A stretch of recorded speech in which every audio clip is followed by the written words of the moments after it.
नमस्कार। देसी गायों की श्रृंखला में अब हम आगे बढ़ते हैं। आज सरकारी प्रयास पे बात होगी। भारत सरकार ने भी देसी गाय के संवर्धन के लिए योजना शुरू की है। उसका नाम है गोकुल मिशन।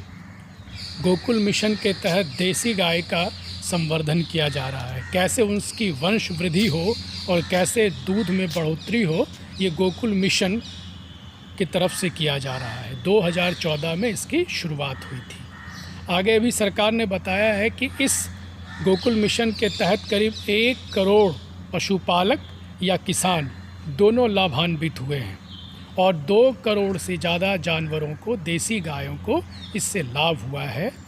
साढ़ों के वीर्य के माध्यम से उनका गर्भाधारण हुआ है। योग्य गुणवत्ता के मामले में वो सही हैं।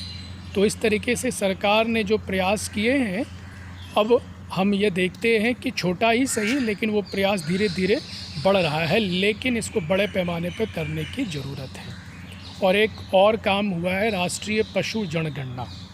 राष्ट्रीय पशु जनगणना के तहत यह पता चला है कि गौवंश भारत में करीब करीब 19 करोड़ हैं और उसमें से जो मादा गौ हैं, मादा गायें जो हैं, ये करीब 14.5 करोड़ हैं।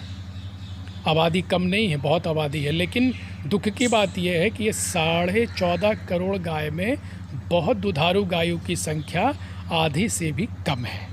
ये भारत के लिए दुख की बात है। हालांकि राष्ट्रीय गोकुल मिशन काम कर रहा है। पश्चिम बंगाल में पशुओं की वृद्धि सबसे ज़्यादा हुई है। पश्चिम बंगाल में ये 20वीं जनगणना पशु की आई है उसमें। उसके बाद तेलंगाना का दूसरा स्थान है पशुओं की वृद्धि में, आंध्र प्रदेश का तीसरा स्थान है और बिहार का चौथा स्थान है।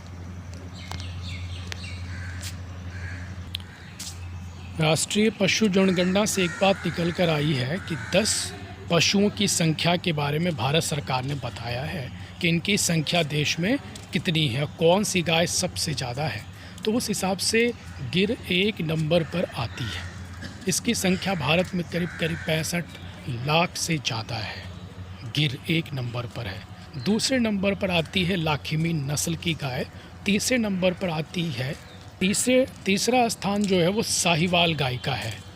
चौथा जो है वो संचौर का है और फिर उसके बाद हरियाणवी नस्ल की गाय, राठी, कांकरेज, मालवी, कोसली, खिलारी, इस तरह हम देखते हैं कि 10 पशु हैं जिनकी गणना सरकार ने की है।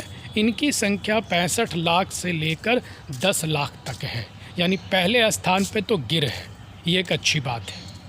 अब हमारी भी यही कोशिश है कि ये गोकुल मिशन अपने चरम उत्कर्ष पर जाकर काम करे और देसी गाय के संवर्धन के लिए, जिससे कि दूध में वृद्धि हो और भारत स्वस्थ हो, पौष्टिक आहार भारत को मिल सके और सचमुच हमारी कपिला हो। हम सिर्फ पढ़े नहीं कि गौ हमारी माता है, बल्कि हम उसके साथ वो व्यवहार भी करें।